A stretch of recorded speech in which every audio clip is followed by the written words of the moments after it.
Warriors survive Shai Gilgeous-Alexander's career night, beat Thunder in thriller. The Golden State Warriors hosted the Oklahoma City Thunder on Wednesday night, in a showdown between the two guards elected as Western Conference All-Star starters, Steph Curry and Shai Gilgeous-Alexander. There was no doubt that Gilgeous-Alexander won the individual matchup. But both players know that the only thing that matters is winning the game. And a Golden State squad on the back end of a back-to-back, facing the best team in the NBA, and desperate for a statement win, got one, pulling off a thrilling comeback to beat the Thunder 116-109. It started, as most Warriors games do, with a new starting lineup.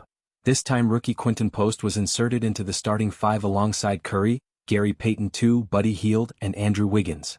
It worked at first on defense as the Thunder missed their first 5 shots, and didn't score until awarded a defensive 3 seconds violation technical free throw 2 minutes and 16 seconds into the game.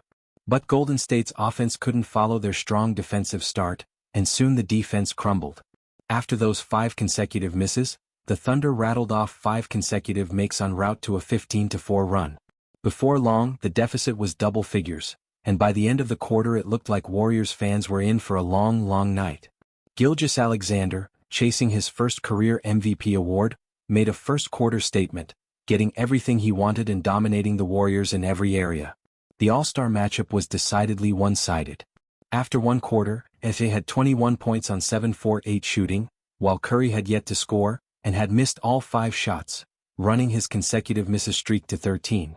The Warriors, as a team, couldn't even match Gilgeous-Alexander's total, and trailed 34-20. Curry finally ended his drought early in the second quarter with a mid-range jumper, and it injected some life into the team, before they fell back to a 14-point deficit. Wiggins then put the team on his back for a while, and back-to-back threes by he and Dennis Schroeder capped an 8-0 run that pulled the Warriors to within 6 points. It was clear that Golden State wouldn't go away, even though the Thunder weren't making a comeback easy. Kevin Looney, who, despite not starting, played the bulk of the minutes at center, had a massive second quarter, and made a pair of free throws to get the Warriors within 4 points with a few minutes remaining. But the Thunder once again had an answer, pushing the lead back to double digits. With a few seconds left, it looked like OKC had a back-breaking play, when they grabbed multiple offensive rebounds for a third-chance opportunity, which ended in a Gilgeous-Alexander 3.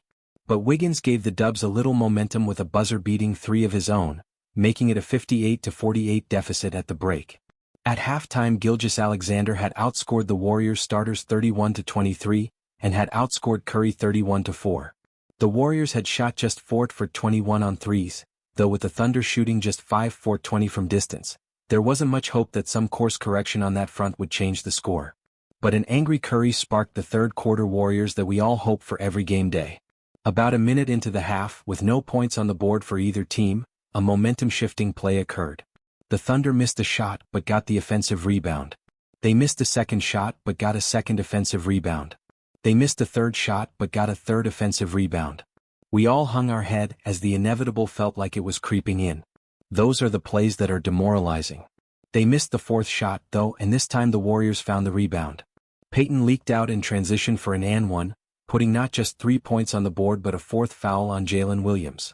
That seemed to give the Dubs life, and between huge plays from Looney, Wiggins and Hield, the Warriors chipped away at the lead. Their defense locked in, their offense found energy, and they rattled off a 21-6 run, which ended with 11 straight points. The 14-point deficit was erased, and replaced with a 5-point lead as they finally started to slow down Gilgeous-Alexander. Needless to say, the Thunder didn't go down easy. They retook the lead a few minutes later, and seemed headed for a lead going into the final quarter, before impressive and aggressive layups by Brandon Podziemski and Moses Moody in the final minute knotted the game at 84. It was a 12-minute game ahead of us. Curry set the tone by draining a 3 for the first points of the quarter, and from there the teams traded jabs, hooks and uppercuts, with SJ continuing to do damage. It was truly beautiful and mesmerizing basketball all around, with Golden State's defense fighting so hard. Critically, the Warriors won the minutes where Curry was on the bench, and handed him a 4-point lead when he returned with about 4.5 minutes remaining. A win finally seemed destined a minute later when Looney drained a pair of free throws for an 8-point lead, then followed it up with a massive block on the other end. But the Thunder had one final run, scoring 5 straight points to get within 3 points with 2 minutes still remaining. And then came the defining plays. First, an outrageously deep 3 by Curry with just under 2 minutes, pushing the lead to 6.